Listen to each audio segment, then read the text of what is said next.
ꯑꯩꯒꯤ ꯋꯥꯔꯤꯕꯨ ꯂꯦꯞꯇꯅ ꯇꯥꯕꯤꯔꯤꯕ ꯃꯌꯥꯝꯕꯨ ꯏꯀꯥꯏ ꯈꯨꯝꯅꯕ ꯎꯠꯆꯔꯤ꯫ ꯃꯌꯥꯝꯅ ꯀꯃꯦꯟꯇ ꯋꯥꯔꯤ ꯀꯃꯥꯏꯅ ꯊꯥꯒꯗꯒꯦꯅ ꯑꯃꯨꯛꯀ ꯍꯟꯅ ꯍꯪꯕꯤꯔꯛꯏ꯫ ꯗꯦꯁꯀ꯭ꯔꯤꯞꯁꯟꯗ ꯋꯥꯆꯞ ꯅꯝꯕꯔ ꯍꯥꯞꯆꯕꯅꯦ, ꯑꯗꯨꯗ ꯑꯣꯏꯅ ꯊꯥꯕꯤꯔꯛꯑꯣ꯫ ꯑꯩ ꯋꯥꯔꯤꯔꯣꯝꯗ ꯂꯥꯛꯆꯔꯒꯦ꯫ ꯉꯁꯤꯒꯤ ꯋꯥꯔꯤꯁꯤꯗꯤ ꯑꯩꯈꯣꯏ ꯕ꯭ꯔꯗꯔ ꯑꯃꯅꯀꯣ ꯑꯩꯉꯣꯟꯗ ꯊꯥꯕꯤꯔꯛꯄꯅꯦ꯫ ꯋꯥꯔꯤ ꯊꯥꯔꯛꯄꯁꯤꯗꯤ ꯈꯔ ꯀꯨꯏꯔꯦ, ꯑꯗꯣ ꯑꯩꯅ ꯋꯥꯔꯤꯁꯦ ꯃꯌꯥꯝꯗ ꯁꯦꯌꯔ ꯇꯧꯗꯕꯗꯣ ꯑꯩꯉꯣꯟꯗ ꯈꯨꯗꯣꯡꯆꯥꯗꯕ ꯈꯤꯇꯪ ꯂꯩꯕꯀꯣ꯫ ꯕ꯭ꯔꯗꯔꯁꯤꯅ ꯁꯨꯃꯥꯏꯅ ꯍꯥꯏꯔꯛꯑꯦ: ꯁꯤꯁꯇꯔꯒꯤ ꯆꯦꯅꯦꯜꯁꯤꯕꯨ ꯁꯄꯣꯔꯠ ꯇꯧꯕ ꯑꯣꯏꯅ ꯑꯩ ꯏꯁꯥꯃꯛꯇ ꯊꯣꯛꯈꯤꯕ ꯋꯥꯔꯤ ꯈꯔ ꯁꯦꯌꯔ ꯇꯧꯖꯒꯦ꯫ ꯑꯩꯒꯤ ꯋꯥꯔꯤꯁꯤꯕꯨ ꯁꯤꯁꯇꯔꯅꯀꯣ ꯋꯥꯔꯤꯁꯦ ꯏꯁꯥꯃꯛ ꯁꯥꯗꯨꯅ ꯄꯥꯊꯣꯛꯄꯤꯔꯛꯑꯣꯅ ꯁꯨꯃꯥꯏꯅ ꯍꯥꯏꯔꯛꯄ꯫ ꯑꯗ ꯑꯩꯅ ꯑꯃꯨꯛ ꯈꯤꯇꯪ ꯏꯁꯥꯗ ꯈꯤꯇꯪ ꯑꯩꯈꯣꯏꯒꯤ ꯆꯔꯥꯡꯅꯕ ꯑꯃ ꯐꯥꯎꯖꯕꯀꯣ꯫ ꯑꯩꯅ ꯑꯩꯒꯤ ꯈꯨꯄꯥꯁꯦꯀꯣ ꯑꯩ ꯍꯥꯟꯅ ꯁꯨꯃꯥꯏꯅ ꯁꯨꯝ ꯄꯥꯖꯔꯛꯄꯅꯤꯅꯀꯣ, ꯁꯤꯗ ꯑꯩꯅ ꯍꯩꯇ ꯇꯧꯖꯔꯛꯄꯗꯀꯣ ꯑꯩꯒꯤꯗꯃꯛꯇ ꯃꯌꯥꯝ ꯁꯄꯣꯔꯠ ꯇꯧꯕꯤꯗꯅ ꯑꯩꯒꯤ ꯄꯨꯛꯅꯤꯡ ꯊꯧꯒꯠꯄ ꯌꯥꯕ ꯀꯃꯦꯟ ꯃꯌꯥꯝ ꯑꯃ ꯄꯤꯕꯤꯔꯛꯑꯒꯀꯣ ꯃꯌꯥꯝꯒꯤ ꯁꯦꯕꯥ ꯈꯔ ꯇꯧꯖꯔꯤ꯫ ꯁꯤꯗꯩꯁꯤꯗ ꯑꯩꯅ ꯑꯃꯨꯛ ꯑꯣꯟꯊꯣꯛꯑꯒ ꯇꯧꯔꯨꯕ ꯃꯇꯝꯗꯀꯣ, ꯍꯥꯏꯗꯤ ꯌꯥꯝꯅ ꯃꯔꯤꯡ ꯃꯔꯥꯡꯉꯗꯕꯀꯣ, ꯐꯖꯔꯔꯣꯏꯗꯕꯀꯣ, ꯑꯗꯨꯒꯤꯗꯃꯛꯇ ꯑꯩꯅ ꯄꯥꯊꯣꯛꯆꯔꯛꯇꯕꯅꯤꯀꯣ ꯕ꯭ꯔꯗꯔ, ꯑꯗꯨꯅ ꯋꯥꯔꯧꯕꯤꯅꯨ꯫ ꯑꯩꯅ ꯄꯥꯔꯤꯕ ꯃꯑꯣꯡꯁꯤꯗ ꯑꯗꯨꯝ ꯄꯥꯖꯔꯛꯀꯦ, ꯋꯥꯔꯧꯕꯤꯅꯨ ꯍꯥꯏꯅ ꯍꯥꯏꯖꯔꯤ꯫ ꯐꯔꯦ,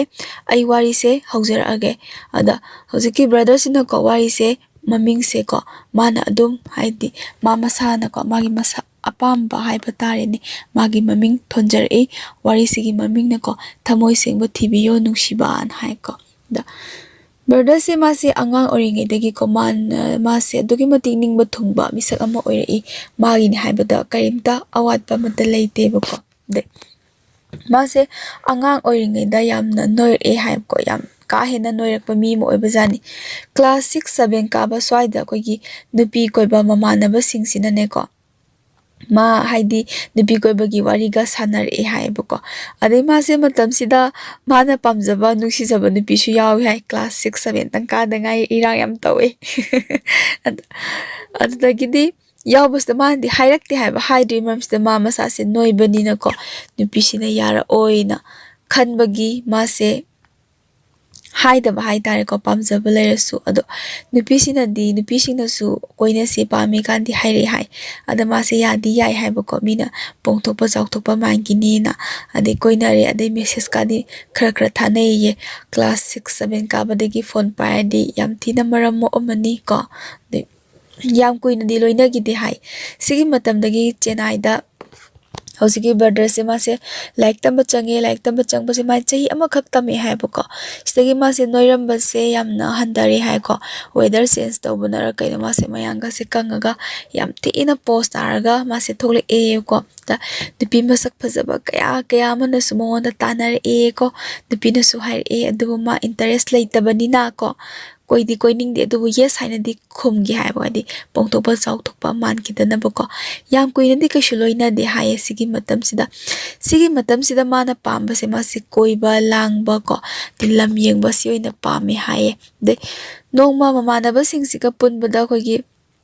ꯚꯦꯂꯦꯟꯇꯥꯏꯟ ꯃꯇꯝ ꯌꯧꯁꯜꯂꯛꯄꯁꯤꯗꯀꯣ, ꯃꯃꯥꯟꯅꯕꯁꯤꯡꯁꯤꯅ ꯑꯩꯈꯣꯏꯒꯤ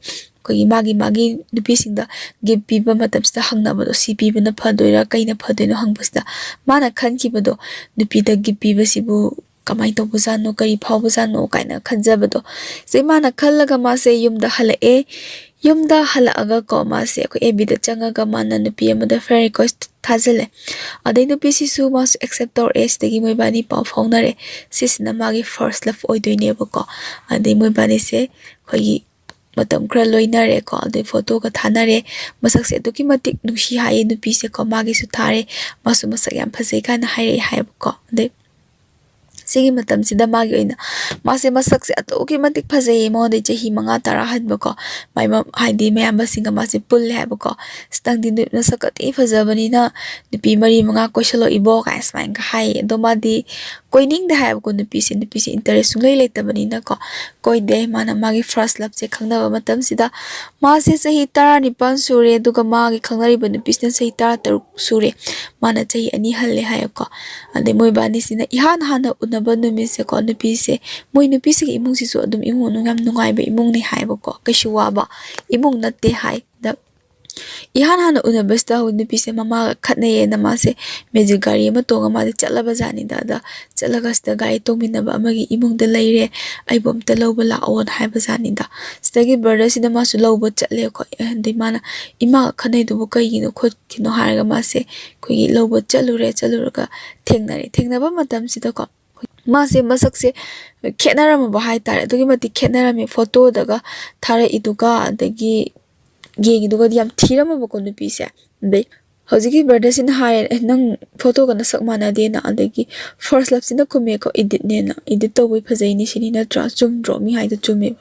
adagi valentine mi si da ko gift se pira ga ko brother sin ma on da nupi se sweng yeng da bai tar ma di ikai ba gi yeng da ba jani da nupi sin ko hala kan da hai tare hala ga nang dai ngo da sweng yeng te ai da sak thi bai ro kai na khangi adai brother sin hai adoi nate da ai sum ikai da na tawbani ai di nipi masak thiba phajaba koi sel pai ba pai da ai kaimta khande ai gidi thamoi sengba do adu khak pamjai kaina haiba jani da ko sumaina maina hai re ko haiba di moi balin se nungsinare dagi nungsinaraga ma se kogi nupi si su khara langba khatpa langba koiba khara pami hai brother na ga yu thakpa chatpa yu thakpa ngawba se ma kem hai de hai adi ma di ko ai di yu thakpa sina bu he na nungshi kaina ga hai e yam phaba nupi ni nupa yu thakpa se yam nungshi hai ko yam pharam do mali degi nupi se ko leidana ma gi khoi di yu thakpa nupa se yam pamjada bu su leibane ba adu oi de hai ko sigi matam se ep da koi ma se nupa khar message thana ba hoba degi phaba jani da hojiki brother sin ko adi man interest ka leita bas da ko me bani se khatnaraga ko pau phauna dra hai stokna raju ai darkar oi de kaina ko brother sin waja ga ngang khai dana ko me bani se ni pau phauna dre nupi sina mu ko haidi mo dum haijar e ai adumaina ga tawgono ai nungai te kappe yam hona tawzaro ye kaina ga nupi sina hairi hai de kappadagi koi brother sina nungai te tan theme badai ko tamna nungshiba dagi mo da prak loop kre mo da prak nungsina gare ko brother sina mana haiba makai nupi sina yare ko dagi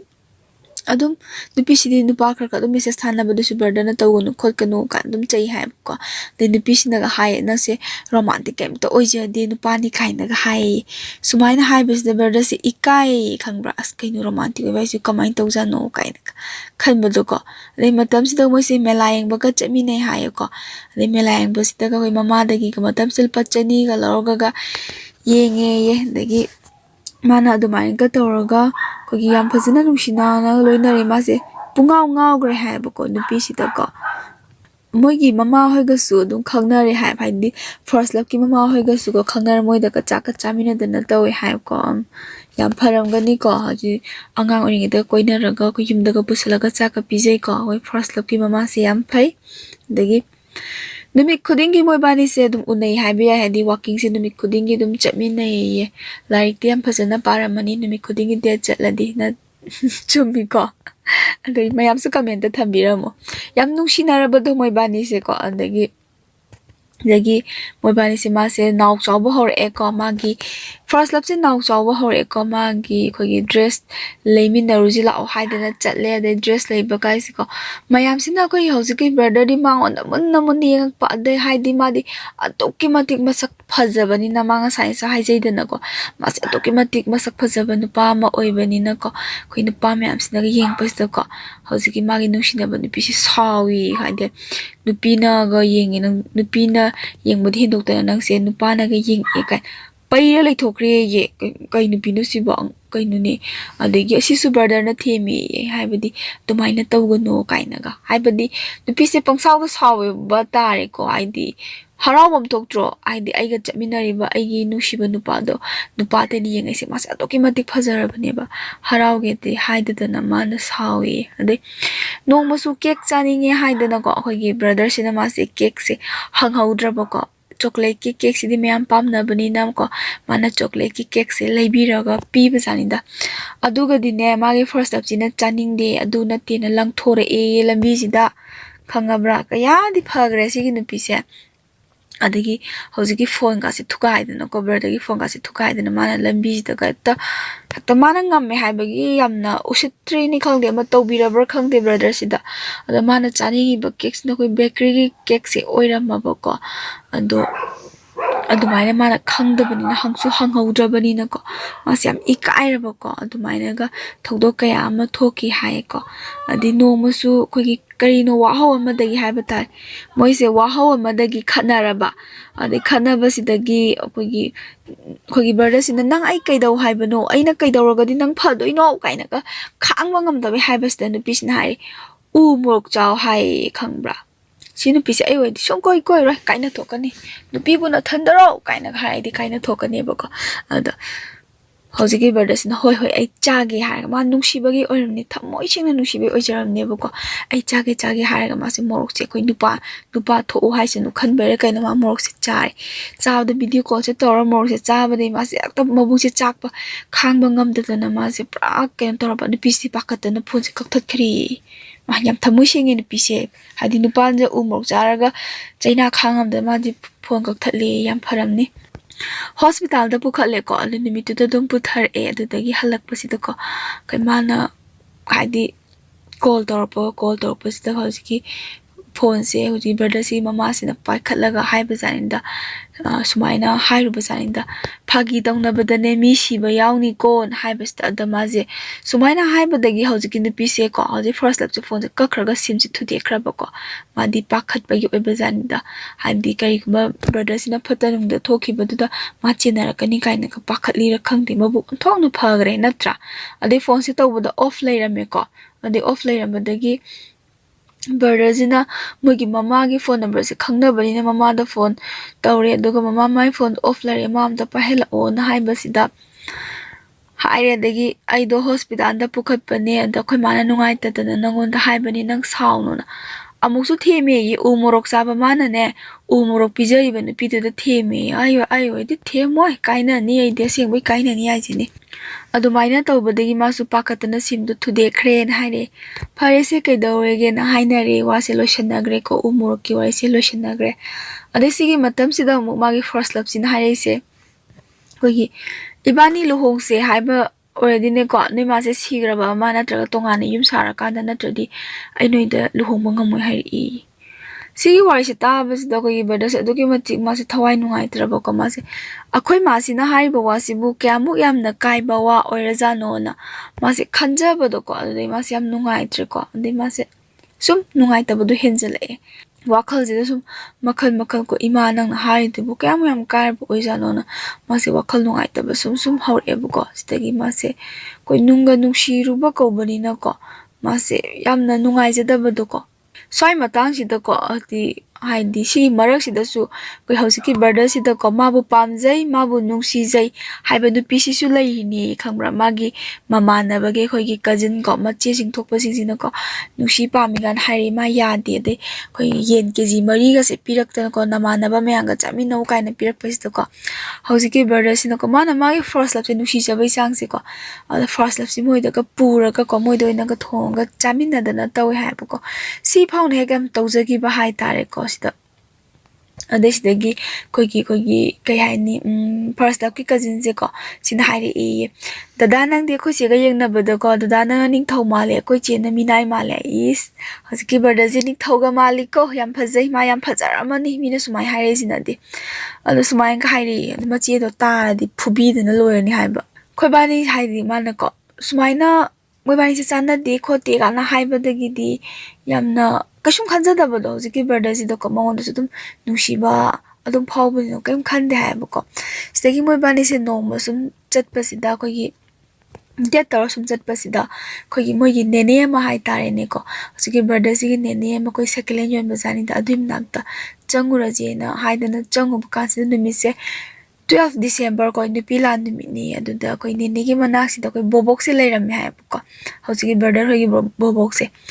ꯃꯇꯝꯁꯦ ꯄꯨꯡ 5:30 ꯁꯨꯃꯥꯏꯅ ꯇꯥꯔꯦ ꯑꯗꯨꯗ ꯕꯣꯕꯣꯛꯁꯤꯅꯀꯣ ꯍꯧꯖꯤꯛꯀꯤ ꯕ꯭ꯔꯗꯔꯁꯤꯗ ꯍꯥꯏꯔꯛꯄꯖꯥꯠꯅꯤ ꯅꯨꯃꯤꯠ ꯇꯥꯗꯣꯔꯦꯅꯦ ꯃꯤ ꯃꯆꯥꯁꯤꯕꯨ ꯅꯨꯃꯤꯗꯥꯡ ꯃꯄꯥꯟ ꯊꯣꯛꯅꯕꯁꯤꯕꯨ ꯍꯧꯅꯗꯦ ꯏꯕꯨꯡꯉꯣ ꯃꯌꯨꯝꯗ ꯊꯤꯟꯕꯤꯔꯨꯔꯣꯅ ꯍꯥꯏꯕꯖꯥꯠꯅꯤꯗꯀꯣ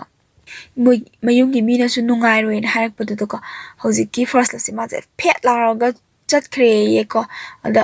ꯍꯥꯏꯗꯤ ꯃꯥꯗꯤ ꯁꯥꯎꯔ ꯆꯠꯈ꯭ꯔꯕꯀꯣ ꯑꯗꯩ ꯃꯥꯅꯒ ꯑꯣꯛꯇꯣ ꯑꯃ ꯐꯥꯔꯣ ꯑꯩ ꯏꯊꯟꯇ ꯍꯟꯖꯈ꯭ꯔꯒꯦ ꯀꯥꯏꯅꯒꯀꯣ ꯑꯗꯨꯃꯥꯏꯅꯒ ꯇꯧꯔꯒ ꯃꯥꯁꯦ ꯌꯥꯝꯅ ꯁꯛ ꯇꯥꯈꯠꯄꯩ ꯇꯥꯏꯞꯇ ꯇꯧꯕꯀꯣ ꯑꯗꯩ mana hai ko uski brother sida na bo ne kai na imo he mo la dana nang je aina phar da be tap ta ga saur ga ko sakhi ba de hauski kai no sina brother sina kham do khoi bo bok sina hai ri bawa si bu kya mu yam na nungai tu za no man hai po hai si tar ga ma se to ki mati nungai traba bu bu na hai du bu kyam sore za no kai na ga ma se khalla ba de thenge yum da han ba je adu theng ani han krai ba ji bu kai no ne kai na khalle de ok to pharo ai yum da han khra ge ka na dum sar le ba de ma na the me ye ko hauji ki brother sina the ma ga ma se yum phau di thilame thilama ga ma se tholok pa se ma se wakhal je aroi bi da nungai ta ba ko de ma bok si ki khalla ga ai tar nongjisu thili chubadagi komana tamna thaujarak pajani ade wakhal nuaita thorokpasda sitlaga turaba ko ade matam se ma gari je back na te ha ba ko ade man gari je lambi mapal amda khama ko ge pharmacy phamba khoi mayamba amagi manak changa ga mana sumaina hangba jani da yamba ise ngasi wakhal yam nuaite karambana chumi karamba lali na gyan ta drem ta haibiro yamba na ko ai wam ta hangen har ga mana ngasai thoki ba wari myam do adu myam bas da ko wari se loi li ba jani da ko yam bas da ko as adu gi damak ta kem khalu nu se khol se du pi hai si ti ko longna leina ba su na te ko adu na khoi ibok na hai du chumi adu gi oini wakhal nuai ta ba kem tor nu se kai na ga hai ga nu mi se phasana yamba haidi myam ba sing si ga pulle ba ko moi se le yum halaga ma se wakhal di aroi bi da nungai tre sumaina tawdana ma se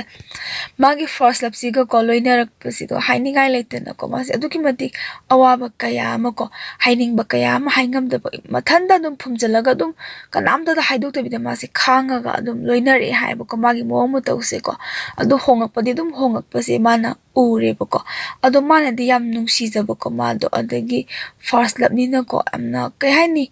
man haing kai dum ya ja bani na ma se adu ki mati nungsi ba di phauja gi ba magi first lap si dagi di phone waiting leiba adagi busy leiba se sum hore adai no madi ko ani conference piraga nupa nga wai sana ba je conference ka piraga wai sana ba da nupa se phone thangra kan si da ko hauji ki brother sin hangba kana no ji wari sanai do na ma koina je har ko nupa ni haid engon da pam har ko nupa ni na dum har pa jan da brother sin da kaino na dumai to do dum mi ga wari sana ga no nangi di ai lai ri ji di kho li ji di na mana phajana them ja ba ko adai ebi daga yeng basida hojiki nupi se nupa to paga message ka thanara mi khangbra adumain to busma se adugi mati nungai te tawgano ai pam de kaina phana haira su nupi sina adum suya ya gi tre ko waiting se dum toisale ko magi mo ong se dum khange ade adum taseng na hairaga moibani se kaina gre ko kaina gre tha tari mukhatani hai moibani nushi nari se ko sigi matam sida brother se adugi mati lupcha ki bani na ko ma se nungai ta bodo first love oi bera kai no ma se am nungai ta ba ni sa doi na tai na re ko nongan ba ga thok pa de ni mi tara ga ko ngar ga yum da hanjalak pa sumai sum tawre te yam na su kap ki ma se ko mamana ba sing na su ko haidi mamana ba sing na su mangon da ko yam na ko gi adumai na taw no ko ko no nasak ipa phaja gai kem khalu no pi ma than tara kai na ga adumai na ga hai ba do ko adumai na su hai bi ba mi su yawi hai ko de maga magi first lap sika pau phone da se tha ma prak pharak pas de magi cousin amana ko nupi amagi number pire e ko ane mana haye si nupi se ga chuna message thana bani koina banatte ko ado nanga siga message thano kain hai bas da ko masu dum kaini nungai ta ba ma phau bani na maji number pire pas da ko amu pau phau na re ko tha ma muk se moi bani se chamna dum message thana bas da ko magi first lap se ko haidi magi first lap se mark ta su ko pause phaujalak pai tai ma se amu harawi habadi phajana phaubirak padi na ta ba aini su marmak ta pau pharak pas da ko aha ba ta mane am nusi jaki ba mi ama oi bani na ko ma se dum second lap si ko su pau phauna ba first lap si marmak ta phauna bas ta ma se nungai ba ma di oi e cost gi di matam da hogi cousin sina pirak pa number si message adum thana re ko adum phajana mondo ina amu loop khre hai tare di waram ba se phagre ba ko sidagi di mana ko magi khangna ba leibra second lap si ta ko hosgi baras na nagi khangna ba leibra khotbra kain hang bas da ai di khangna ba di leite to pamja ba di leiye kain harak pa jani da masu o kain haraga dum tumina leire andi sidagi hojiki brother gi cousin si da ko hojiki second lap magi second lap oi doise sina hair pujani ai ma do nushire amta haina biyo khot biyo hair bajani masada di haiba ngamdra bajani ba ko hojiki mogi cousin sina keno sida haire hojiki brother sida ko nangse ko nanga message thanari ba nupi du nangse nusi pamje na haibane na adumaina hairakbadagi kogi brother sina hojiki mai second lap sida hange nangbu aina hangbada nangna kogi pamjaba mi laye na haidai ne habada hojiki second lap sina aina khoida jaba pamjaba nungsiba do nangne na khumi ye ade moi se adum moi imung si su adum nungai ya phaba imung ni hai hojiki brother se paisa paiba nupi ngakta koiba maliko ai paisa paiba masu paisa paiba ni na paisa paiba ngakta thengnarabra kaino aduga hojik second lap se masak phajabadi oide mi khara pi e hadi ahanba ubada ko makokna chawbi tap ta tawi hadi makokna ga chawraga masana ga pikru pikpai moong tawi hai ado khara noi khalakpadagi khara budi phari hai ko ade noi khalakpadai khara pi ambase kitang di dum phabado ko ade stegi di moi bani se adum phajana ko nungsinare moi imung ji strict khara oi hai tare ko mapan kya thokte ko maje sahi di baradagi hojiki second lap sin sahi ani muk halle hai ba ko adagi maje mapazu kya thoksa da ba ko mamanabi singa ju kya punja da ba jani da mana second lap sin ko mana mamanaba ga pundana khotana koi khara ngau ba lang ba to pasi mana pam den hai e ba ko am yam hadi yamna thaja khiba mi do hadi brothers na ko hojiki second lap sin mo hayak pas ma yam thaja ba oi da bai ta ma gi hana yam nushi gi ba ma lei banna mi man hayak pa da ma se mi se kya thaja ba oi de hai ba sigi matam si da de nu pi na hai re kai na hani adumaina lupsan khosan da ngau da na ga di tau de ko aludagi no modi shumai na hayak pa jani da ko nang do khadi kap pa hayak pa jani nang do ai gi inak ta gi chat ki no hai ma pan thoki no hai ne mai se chaki no thoki no ai gi nak ta dum lai bi yo na hai ba jani da sumaina second lap sina kappaga ko brother sida hair pa ma je first love ka kaina gi bagi ko nungai ta ba thamoi de wa gi bu do ningsing ko ma sina second love sida hai hoi ai na gi nanak ta gi su en hela roye nang na hai bu do ai yar ge kap ka no kaina thebi yes moi romance nai ko adagi ka hena lupsalam da ba do amu hena lup pa se amu haure nu pi si nu shi ba ko adi yamna moi mu se yamna cheksal le ba ko moi imung se adi mapang ka se kya thokan da bhai tar hoi second lap se mana chat ba khot pa si ko hadi aduki mati thing ba do ko na mai chat pi gi nu khopi gi nu kai na de moi bani si adi second lap si ga hosi gi brother si ga pak pak na su unna de hai ba ko mapan se ka he na thokan da bhai tar ko ma se moi mama gi mapam da lak pa ka de mama nabi ga una bai mama nabi gi mayum da ga nong phadok chat pa sigum ba ko adu khak ta da una boko pakna una da jani da magati ado wari su pakna sana de call di adum payo na haidana adum paina boko de kamaina pai no haibdo ko wari di su an sana da boko message sana ramani aido imana baga asai bok tho ki ge kan haibase ko ma je nungai ta bagi tap ta ga torpa ai tho ado ai amu ithanda le hor doini ne kaina ga kejarak bado na na mana ba ja khadi ai ithanda le hor doini kaina haibes da koi nupa ge thamoi se koi puba ngamak ta bado koi potlom ama ko nusibi na hairak pani na ani mana ai ju nungai ta bade sumaina ko haji hauji birthday se ma su nungai ta bade ki ma su haire phone se dum pairo ga leiro aduga masu adum hara hara hoina phone se dum paina ga wari di suksan sana da bi to ko paina ga dum magi thabak se dum tawba di phone di dum paina ba ko mogi parents hoi se ko adugi matik strict oi hai ba ko hai bi mapa ga se kya thokhan da bi ade ayuk tagi ma se hana da gi ko mapan kya thon de da magi second lap si di aduga hauji birthday se ko madi ayuk tagi thoga nungdang hanjin ba toram ba do nungdang wairam oina katang tho ba di magi nushi bisina second lap sina dogi mati mabu care lo birak pa si dagi de ayuk tagi thok ta ba ma se nong ma ko magi first lap se sisna pau phausilak pa ko nungari ba kholi ba hangak pa sida ko de man adum message se halle pa ko nungari kholi kaina ga hai ba sida ko mana dum kaya ni ki shukhan da dum han ba sida ko magi first lap sina ga ko message sarak pas mana second lap sida tamja bazani da second lap sida tamja baz da second lap sina nang ebi do kamaina pai maming kai haina hang ko ki kai hang ba sida ko hauji ki brother sina dum sumaina leibani khopane na dum asengbodo dum haidokpa jani da dum haidokpa dagi ex tu na nungaribra kholibra kaina message thara ame maje kaina tokpa jagi hojigi second lap se maje saugra bajani da ko adi managa dum themi ai matung da mu han tor ex ga amu han da ai first lap siga pau phaunar roi kholar chaga chaga ti toksala ba ko hadi first lap sin mo da chaga chaga toksalak pa sida ko mana dum hai ai fazana dum haidok pa hai tare ne ko ai khangna ba leire khole na haidu e ko mana adudagi di hojiki ko second lap sin ko first lap sin phone chaga chaga toksalai se kai gino na hange number piro na haibadagi hojiki brother si sunu pi na haiba injabani na ko masu pire ko de call tawre dagi hanga kan sida kai hairake da ko ex na ko magi normal pa chani lauki bani adu singo haige tawbani hai haibam lai tabai masu hai oiramni ko natraga singwagi pugi bagi oibagi haira ira oiram dog di mande da ko brother se man hai sida de ade masu hai ninga letabagi ko first lap tu su ko mana nungshiba mo tor amba yai ko de nupi man hangak podo masu khumbam letabadagi hai gi bo oiram ni ado hojiki brother sin hai kaino hai sibo karam kanda puki ba paisa no nang hai je adugumba tor kano kaina ga khoi hai na chinthira kano ga na har ga call je tmain thamna gre adui matung di adum tor khidre because degi second lap se ko ma je pra kaino hai tare ne second lap se khoi gi hojiki brother sin moyum da ka pure mama hoi da ka khangna hare ko masa nupi khoi adumai ga khangna handa na khoi mama na ga ko kani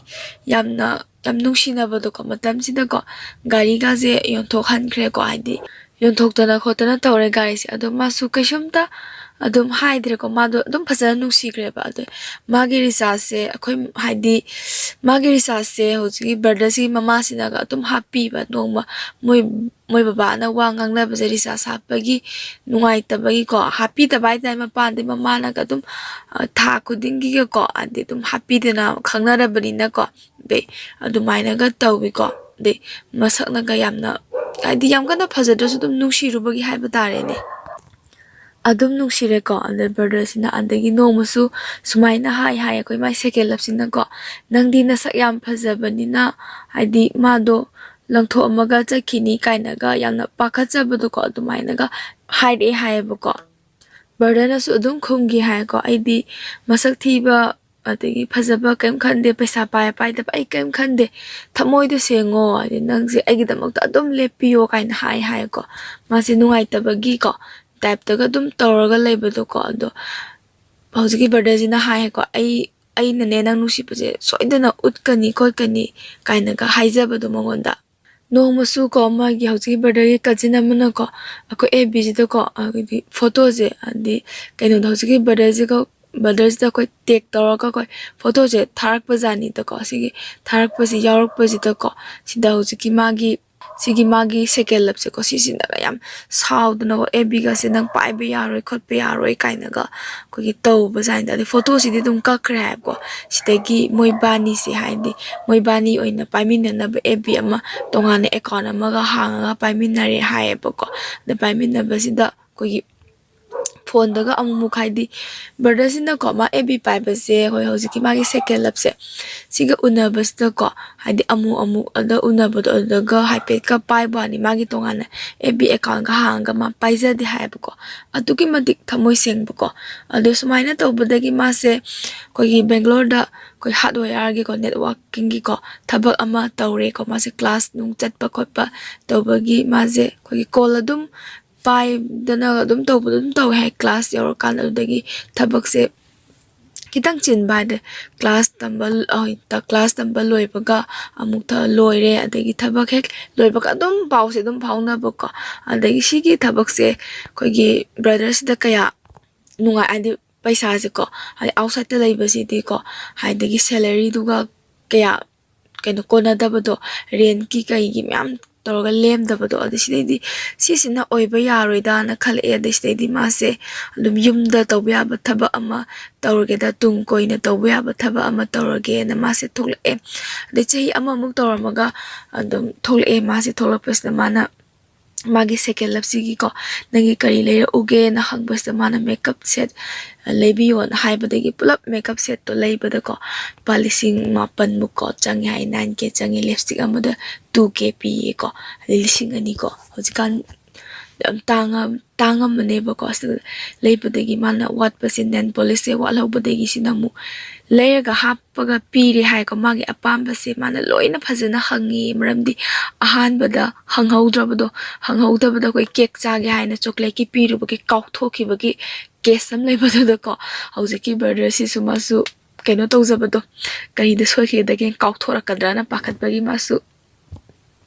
kaino tawbire leibire ko phajana leibire pire da siki matam sa magi bobok se ko thadu oga taibang pan se thadu oga chatkre ko ode corona manung ni hai ko men bobok na leitabada sida ma se yamna nungai tab hai tare haidi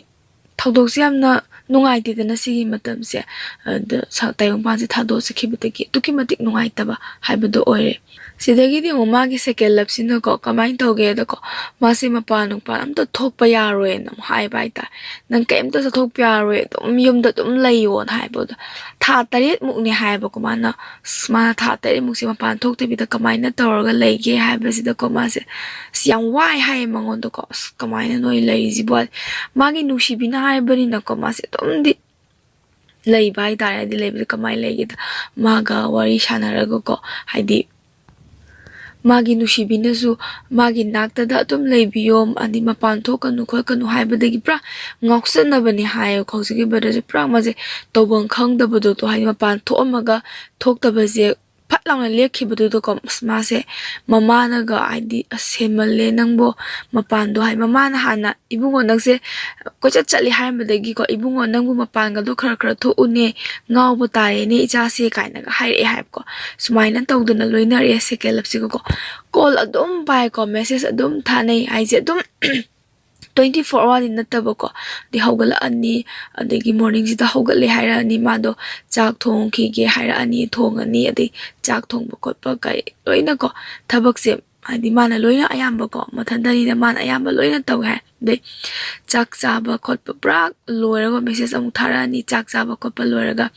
tarama thoi bakha adumai tarani ko degi aduga mana mu chak to oga na ko mana mu gym sanaraga hoji brother jina gym sanaraga leiduine tha tarese apa thokte bi to ko adagi ido kaidori no hanga ani adagi gym sanarabani nangdi ko tin hangani sumain hainaraga hoi hoi sanaro aido youtube nga yenge do yengkhani maji adumaina tawraga ko haidi aisi amuk tumning e kan ha tumning e khoni ngak tumra ga hawgal e tummage ka sumaina dom hainaraga ko nungdang warang tabak tawba adagi nupi jina moi imungi adagi mama thandani na ko anambana thabak se mana loina tawe haib ko yamna maramok pi nupi ni oise de laiduk than ba si jong phone ong paina ani cha amu thong ki ge haira ni ade cha amu thong ani ko adagi phone si dom pai de ko adagi paina da basu yawi message ta dum thana basu yawi haib ko nungdang gi chak tok pasi pung mapan makai taraga taba yaw haib ko si loraga loire haira ni waring hak tawni de tumnara je haraga adum tumnare sumaina anambana ko call se pairaga wari sana badi nataba modi wari sana base yamna yadaba ko de strict oiba imung oibanina tha tarese ko sumaina matam se maga khoi khangmin agi haiba ko sidagi di ko maga khangna base hauji se kelapsi ka khangna base chahi mari sujala ade maji oza gi thaba ama ko moi baba na khangna bada hoi hapagi khotpagi tawre maji oza oire ko ahanbagi oina pre nursery gi maji class pure adagi koigi thabak to ko thabak tawba haisi maktabu hanagi dumaina di manadre dana ko haibadi tasengna haira kanda hanagi dumaina phone adum pai pa adagi wari adum sanabadu di yaba natre dana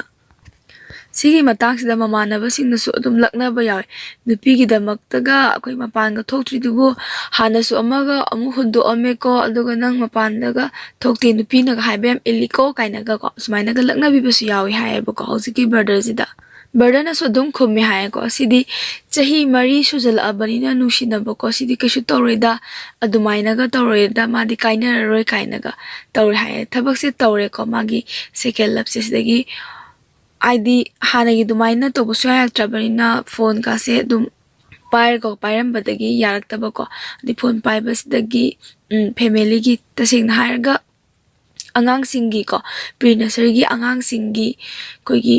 ꯄꯦꯔꯦꯟꯁꯁꯤꯡꯒꯤ call ꯌꯥꯝꯅ ꯂꯥꯛꯏ ꯑꯗꯨꯅ call ꯑꯗꯨꯝ ꯄꯥꯏꯕꯁꯤꯗꯤ ꯐꯔꯛ ꯇꯥꯏ ꯈꯣꯠꯂꯦ ꯍꯥꯏꯔꯒ ꯀꯣꯜꯁꯤꯗꯤ ꯑꯗꯨꯝ ꯄꯥꯏꯅꯗꯦ ꯍꯥꯏꯌꯦꯕꯀꯣ ꯍꯥꯟꯅ ꯄꯥꯏꯅꯔꯝꯕꯗꯣ ꯈꯤꯇꯪ ꯆꯦꯟꯖ ꯂꯥꯛꯄ ꯍꯥꯏꯇꯥꯔꯦ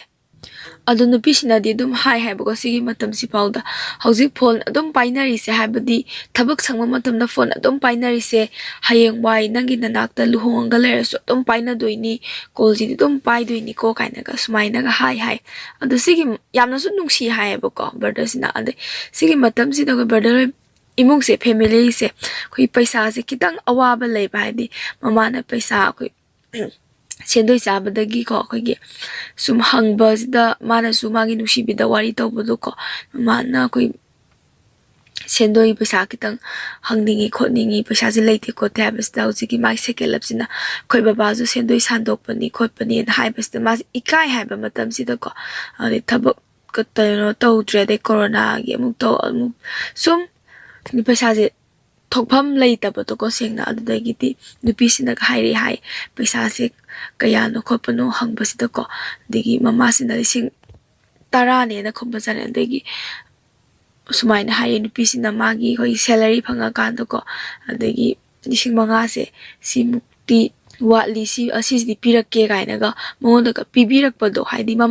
ꯃꯇꯝꯁꯤꯗ ꯕ꯭ꯔꯗꯔꯗꯒ ꯄꯥꯎ ꯀꯩꯝꯇ ꯐꯥꯎꯅꯗꯦ ꯍꯥꯏꯕꯀꯣ ꯃꯉꯣꯟꯗ ꯍꯥꯏꯅꯗꯦ ꯍꯥꯏꯕ ꯄꯩꯁా ꯄꯤꯕꯒꯤ ꯃꯇꯥꯡꯁꯦ ꯁꯤꯁꯦ ꯀꯩꯅꯣꯗ ꯑꯣꯏꯅ ꯄꯤꯕ ꯍꯥꯏꯇꯥꯔꯦ ꯑꯩꯈꯣꯏ ꯕ꯭ꯔꯗꯔꯁꯤꯒꯤ ꯃꯃꯥꯗꯒ ꯃꯣꯏꯕꯥꯅꯤꯒ ꯋꯥꯔꯤ ꯁꯥꯟꯅꯔꯒꯀꯣ ꯇꯣꯂꯣꯞ ꯐꯪꯗꯣꯔꯦ ꯇꯣꯂꯣꯞ ꯐꯪꯕꯒ ꯑꯣꯏꯅ ꯄꯤꯔꯛꯑꯒꯦ ꯀꯥꯏꯅꯒꯀꯣ ꯅꯨꯃꯤꯠ ꯈꯤꯇꯪ ꯉꯥꯏꯌꯣꯒ ꯍꯥꯏꯅꯔꯒ ꯃꯥꯒꯤ ꯇꯣꯂꯣꯞꯁꯦꯀꯣ ꯁꯤꯗꯒꯤ ꯑꯣꯏꯅꯒ ꯑꯩꯈꯣꯏꯒꯤ 5,000ꯁꯦ ꯑꯗꯨꯁꯨ ꯑꯣꯏꯅꯒ ꯄꯤꯔꯛꯑꯒ ꯑꯗꯒꯤ ꯁꯨꯃꯥꯏꯅꯒ ꯌꯥꯝꯅ ꯅꯨꯡꯁꯤꯅꯕꯀꯣ ꯃꯥꯒ ꯄꯥꯎꯒ ꯐꯖꯅ ꯐꯥꯎꯅꯔꯒ ꯃꯃꯥ ꯃꯣꯏꯕꯥꯅꯤꯁꯦ ꯎꯅꯔꯒ ꯑꯗꯨꯝ ꯂꯧꯅꯕ ꯖꯥꯠꯅꯤꯗꯀꯣ ꯑꯗ ꯃꯉꯣꯟꯗꯗꯤ ꯍꯥꯏꯗꯤ ꯍꯧꯖꯤꯛꯀꯤ ꯕ꯭ꯔꯗꯔꯁꯤꯗꯒꯤ ꯃꯉꯣꯟꯗꯗꯤ ꯀꯣꯟꯅ ꯍꯥꯏꯔꯛꯄ ꯍꯥꯏꯇꯥꯔꯦ ꯁꯤꯗꯒꯤ ꯄꯩꯁꯥꯒꯁꯦ ꯑꯗꯨꯝ ꯃꯊꯪ ꯊꯥꯗ ꯁꯤꯡꯉꯛꯀꯦ ꯍꯥꯏꯕꯁꯦ ꯁꯤꯡꯉꯛꯀꯅꯨ ꯈꯣꯠꯀꯅꯨ ꯏꯃꯥ ꯌꯥꯔꯅꯤ ꯀꯥꯏꯅ ꯍꯥꯏꯕꯁꯦ ꯑꯗꯩ ꯔꯤꯆꯥꯔꯖꯀꯥꯁꯦ ꯅꯍꯥꯟ ꯃꯃꯥꯅꯒ ꯍꯥꯞꯄꯤꯕꯗꯨꯗꯀꯣ ꯍꯥꯞꯄꯤꯔꯛꯀꯦ ꯍꯥꯏꯕꯁꯦ ꯌꯥꯔꯅꯤ ꯈꯣꯠꯂꯅꯤ ꯀꯥꯏꯅꯒꯀꯣ ꯑꯗꯨ ꯃꯇꯝꯗꯗꯤ ꯁꯦꯀꯦꯟ ꯂꯞꯁꯤꯒꯀꯣ ꯌꯥꯔꯅꯤ ꯈꯣꯠꯄ ꯌꯥꯝ ꯐꯕꯗꯣꯀꯣ ꯃꯥꯗꯣ ꯑꯗꯨꯛꯀꯤ ꯃꯇꯤꯛ ꯐꯕ ꯃꯉꯣꯟꯗ ꯂꯩꯗꯧꯒ ꯃꯥꯜꯂꯦ ꯍꯥꯏꯕꯀꯣ ꯃꯥꯒꯤꯗꯃꯛꯇꯒ ꯂꯦꯞꯄꯤꯕ ꯌꯥꯝ ꯅꯨꯡꯁꯤꯅꯩ ꯍꯥꯏ ꯑꯗꯩ ꯃꯃꯥꯅꯁꯨ ꯌꯥꯝ ꯅꯨꯡꯁꯤꯖꯕ ꯍꯥꯏꯇꯥꯔꯦ ꯑꯗꯩ ꯁꯤꯗꯒꯤ ꯃꯇꯝꯁꯤꯗ ꯑꯩꯈꯣꯏꯒꯤ ꯁꯦꯀꯦꯟ ꯂꯞꯁꯤꯗꯀꯣ ꯃꯃꯥꯁꯤꯒ ꯄꯥꯎ ꯐꯥꯎꯅꯔꯒ ꯑꯩꯈꯣꯏꯒꯤ ꯊꯥꯕꯜ ꯆꯣꯡꯕ ꯊꯥꯕꯜ ꯆꯣꯡꯕꯁꯦ ꯅꯨꯃꯤꯠ ꯀꯌꯥꯅꯤ ꯆꯣꯡꯗꯣꯏꯅꯣ ꯍꯥꯏꯔꯒ ꯊꯥꯕꯜ ꯅꯨꯃꯤꯠ 2 ꯆꯣꯡꯗꯣꯏꯅꯤ ꯍꯥꯏꯕ ꯀꯥꯟꯁꯤꯗꯀꯣ ꯃꯥꯅ ꯑꯩꯈꯣꯏꯒꯤ ꯊꯥꯕꯜ ꯆꯣꯡꯕꯗ ꯂꯤꯠꯅꯕꯀꯣ ꯑꯩꯈꯣꯏꯒꯤ ꯅꯨꯃꯤꯠꯁꯤꯗ ꯑꯩꯈꯣꯏ ꯐꯨꯔꯤꯠ 2ꯁꯦ ꯅꯨꯃꯤꯠ 2ꯗꯨꯒꯤ ꯐꯨꯔꯤꯠ 2ꯒ ꯂꯩꯔꯒ ꯄꯤ ꯍꯥꯏꯌꯦꯕꯀꯣ ꯍꯥꯏꯗꯤ ꯃꯥꯗꯤ ꯁꯨꯈꯪ ꯈꯪꯍꯟꯗꯅ ꯃꯃꯥꯅ ꯀꯣꯟꯅ ꯍꯥꯏꯔꯛꯑꯦ ꯍꯥꯏꯌꯦꯕꯀꯣ ꯍꯧꯖꯤꯛꯀꯤ ꯊꯥꯕꯜꯁꯤꯗꯀꯣ ꯆꯠꯂꯒ ꯊꯥꯕꯜ ꯆꯣꯡꯕꯗ ꯂꯤꯠꯅꯕ ꯐꯨꯔꯤꯠꯁꯦ ꯃꯃꯥꯅꯒ ꯑꯣꯏꯅꯒ ꯑꯩꯈꯣꯏꯒꯤ ꯂꯩꯔꯒ ꯑꯩꯈꯣই ꯃꯃꯧ ꯅꯨꯄꯤꯒꯤꯒ ꯄꯤꯕꯤꯕꯗꯣ ꯑꯗꯨꯃꯥꯏꯅꯒ ꯄꯤꯕꯤ ꯍꯥꯏ ꯑꯗꯒꯤ ꯍꯧꯖꯤꯛꯀꯤ ꯃꯥꯏ ꯁꯦꯀꯦꯟ ꯂꯞꯁꯤꯅꯀꯣ ꯏꯃꯥꯅ ꯊꯥꯕꯜ ꯆꯣꯡꯕꯒꯤꯀꯣ ꯑꯩꯒꯤ ꯐꯨꯔꯤꯠ 2 ꯄꯤꯔꯛꯑꯦ ꯈꯣꯠꯂꯦ ꯀꯥꯏꯅ ꯍꯥꯏꯕꯁꯤꯗ ꯍꯧꯖꯤꯛꯀꯤ ꯕ꯭ꯔꯗꯔꯁꯤꯅ ꯑꯁ ꯑꯩꯒꯤꯗꯤ ꯂꯩꯇꯦ ꯑꯩꯈꯣꯏ ꯃꯥꯁꯦ ꯅꯪꯒꯤꯗꯤ ꯂꯩ ꯀꯥꯏꯅꯒꯀꯣ ꯑꯗꯨꯃꯥꯏꯅꯒ ꯐꯥꯒꯤꯒ ꯇꯧꯅꯩ ꯍꯥꯏ ꯁꯨꯃꯥꯏꯅ ꯃꯇꯝ ꯈꯔ ꯅꯨꯡꯁꯤꯅꯕꯁꯤꯗꯒꯤꯀꯣ ꯃꯣꯏꯁꯦ ꯈꯤꯇꯪ ꯆꯦꯟꯖ ꯂꯥꯛꯑꯦꯀꯣ ꯃꯥꯒꯤ ꯑꯩꯈꯣꯏꯒꯤ ꯆꯍꯤ 5 ꯁꯨꯖꯜꯂꯛꯄ ꯍꯥꯏꯇꯥꯔꯦ ꯅꯨꯡꯁꯤꯅꯕ ꯆꯍꯤ 5 ꯁꯨꯖꯜꯂꯛꯄꯁꯤꯗ ꯃꯥꯅ ꯁ꯭ꯀꯨꯜ ꯄꯨꯔꯛꯄ ꯆꯍꯤ ꯑꯃ ꯈꯔ ꯍꯦꯜꯂꯛꯄꯁꯤꯗꯀꯣ ꯄ꯭ꯔꯤ ꯅꯁꯔꯤꯗꯒꯤ ꯅꯁꯔꯤ ꯀꯥꯔꯛꯄ ꯁ꯭ꯋꯥꯏꯗꯒꯤ ꯑꯩꯈꯣꯏ ꯅꯨꯡꯉꯥꯏꯇꯕ ꯍꯧꯔꯛꯑꯦꯀꯣ ꯀꯣꯜ ꯄꯥꯏꯕꯁꯦ ꯄꯦꯔꯦꯟꯁꯁꯤꯡꯒꯤ ꯀꯣꯜ ꯌꯥꯝ ꯂꯥꯛꯑꯦ ꯑꯩꯅ ꯄꯨꯔꯤꯗꯣ ꯑꯉꯥꯡ ꯃꯆꯥꯒꯤꯅꯤꯅ ꯑꯩꯈꯣꯏꯒꯤ ꯑꯗꯨꯃꯥꯏꯅꯒ ꯀꯣꯜ ꯑꯗꯨꯝ ꯇꯧꯔꯛꯑꯦ ꯀꯥꯏꯅ ꯍꯥꯏꯔꯛꯑꯦꯀꯣ ꯑꯗꯨ ꯅꯪ ꯀꯩꯝ ꯈꯪꯗ꯭ꯔꯥ ꯈꯣꯠꯇ꯭ꯔꯥ ꯀꯥꯏꯅ ꯁꯨꯝ ꯅꯪ ꯑꯩꯅ ꯇꯧꯔꯤꯕ ꯊꯕꯛꯁꯦ ꯀꯩꯝꯇ ꯈꯪꯕꯤꯗꯕꯒꯤ ꯃꯑꯣꯡꯗ ꯀꯥꯏꯅ ꯁꯦꯀꯦꯟ ꯂꯞꯁꯤꯅꯀꯣ ꯋꯥꯈꯜ ꯌꯥꯝ ꯌꯥꯎꯗꯕꯒꯤ ꯇꯥꯏꯞꯇ ꯑꯩꯈꯣꯏꯁꯤ ꯍꯧꯖꯤꯛꯀꯤ ꯕ꯭ꯔꯗꯔꯁꯤꯗꯒ ꯍꯥꯏꯔꯛꯑꯦ ꯅꯪꯁꯨ ꯈꯤꯇꯪ ꯒ꯭ꯌꯥꯟ ꯇꯥꯕ ꯌꯥꯔꯦ ꯈꯣꯠꯄ ꯌꯥꯔꯦ ꯀꯥꯏꯅ ꯍꯥꯏꯕꯁꯤꯀꯣ ꯑꯗꯨꯒꯤ ꯍꯧꯖꯤꯛꯀꯤ ꯕ꯭ꯔꯗꯔꯁꯤꯁꯨ ꯏꯀꯥꯏꯕ ꯍꯣꯏꯅ ꯍꯥꯏꯅꯕꯗꯒꯤ ꯁ꯭ꯀꯨꯜ ꯑꯩꯈꯣꯏꯒꯤꯀꯣ ꯆꯠꯂꯝꯗꯥꯏꯗ ꯆꯠꯂꯦꯅ ꯍꯥꯏꯔꯝꯃꯅꯤ ꯂꯣꯏꯔꯦ ꯑꯗꯩ ꯍꯜꯂꯛꯑꯝꯗꯥꯏꯗ ꯍꯜꯂꯛꯑꯦ ꯍꯥꯏꯔꯝꯃꯅꯤ ꯑꯗꯩ ꯇ꯭ꯋꯤꯁꯟ ꯇꯧꯕꯒꯤꯀꯣ ꯀꯣꯜ ꯄꯥꯏꯌꯣ ꯅꯪꯗꯣ ꯑꯃꯨꯛꯇꯪ ꯂꯥꯏꯔꯤꯛ ꯇꯥꯛꯄꯗꯣ ꯑꯗꯨꯝ ꯇꯥꯛꯑꯣ ꯑꯩ ꯑꯗꯨꯝ ꯍꯥꯟꯅꯗꯧꯅ ꯑꯗꯨꯝ ꯄꯥꯏꯒꯦꯅ ꯍꯥꯏꯕꯁꯤꯗꯀꯣ ꯄꯦꯔꯦꯟꯁꯀꯤ ꯀꯣꯜ ꯂꯥꯛꯑꯦ ꯌꯥꯝꯅ ꯑꯩꯈꯣꯏ ꯃꯤꯅ ꯅꯣꯛꯅꯒꯤꯅꯤ ꯇꯜꯂꯦ ꯍꯥꯏꯗꯅ ꯄꯥꯏꯗ꯭ꯔꯦꯕꯀꯣ ꯃꯥꯁꯦꯀꯣ ꯑꯗꯨꯝ ꯄꯥꯏꯗꯕꯤ ꯁꯨꯃꯥꯏꯅ ꯁꯨꯝ ꯂꯣꯏꯔꯦ ꯇ꯭ꯋꯤꯁꯟ ꯂꯣꯏꯔꯦ ꯈꯣꯠꯂꯦꯅ ꯑꯗꯨꯝ ꯍꯥꯏꯔꯝꯕꯀꯣ ꯑꯗꯩ ꯁꯨꯃꯥꯏꯅ ꯇꯧꯔꯒ ꯃꯥꯁꯦ ꯈꯤꯇꯪ ꯑꯗꯨꯝ ꯆꯦꯟꯖ ꯂꯥꯛꯈ꯭ꯔꯦꯕꯀꯣ ꯑꯗꯨꯗꯒꯤ ꯅꯨꯡꯗꯥꯡ ꯋꯥꯏ ꯁꯥꯟꯅꯕꯁꯤꯁꯨ ꯑꯃꯨꯛ ꯁꯦꯀꯦꯟ ꯂꯞꯁꯤꯅ ꯑꯩ ꯅꯣꯡꯉꯥꯜꯂꯒ ꯁ꯭ꯀꯨꯜ ꯆꯠꯇꯣꯏꯅꯤꯅ ꯁꯨꯃꯥꯏꯅ ꯉꯟꯇꯥ ꯇꯨꯝꯃꯒꯦꯅ ꯑꯃꯨꯛ ꯐꯣꯟꯁꯦ ꯑꯃꯨꯛ ꯊꯝꯕꯗꯒꯤ ꯑꯃꯨꯛ ꯃꯥꯁꯦ ꯁꯟꯗꯦꯁꯦ ꯌꯥꯝ ꯋꯥꯅ ꯉꯥꯏꯔꯦꯀꯣ ꯍꯥꯏꯕꯗꯤ ꯇꯁꯦꯡꯅ ꯁꯟꯗꯦꯗ ꯋꯥꯔꯤ ꯈꯔ ꯁꯥꯟꯅꯗꯣꯏꯅꯤꯅ ꯑꯗꯩ ꯑꯃꯨꯛ ꯀꯃꯥꯏꯅ ꯇꯧꯒꯦꯗ ꯁꯟꯗꯦꯁꯤꯅ ꯑꯩ ꯐꯤꯔꯣꯜ ꯁꯨꯗꯣꯏꯅꯤ ꯁꯨꯔꯒꯦ ꯑꯩꯅ ꯀꯣꯜ ꯀꯩꯅꯣ ꯇꯧꯕꯁꯦ ꯍꯥꯏꯗꯤ ꯐꯤ ꯁꯨꯕ ꯂꯣꯏꯔꯀꯥꯟꯗ ꯑꯃꯨꯛ ꯇꯧꯔꯛꯀꯦ ꯈꯣꯠꯂꯛꯀꯦ ꯑꯃꯨꯛ ꯁꯨꯃꯥꯏꯅ ꯑꯃꯨꯛ ꯂꯩꯊꯣꯔꯛꯄꯁꯦ ꯑꯃꯨꯛ ꯍꯧꯔꯛꯑꯦ ꯑꯗꯩ ꯁꯣꯝꯗꯗꯤ ꯌꯥꯝ ꯅꯨꯡꯉꯥꯏꯇꯕꯗꯣꯀꯣ ꯑꯗꯩ ꯅꯪ ꯐꯤ ꯁꯨꯗꯧꯗꯣ ꯑꯗꯨꯝꯁꯨ ꯑꯩ ꯑꯗꯨꯝ ꯄꯥꯏꯒꯦ ꯈꯣꯠꯀꯦ ꯍꯥꯏꯕꯁꯤꯗ ꯌꯥꯔꯛꯇ꯭ꯔꯕ ꯍꯥꯏꯇꯥꯔꯦ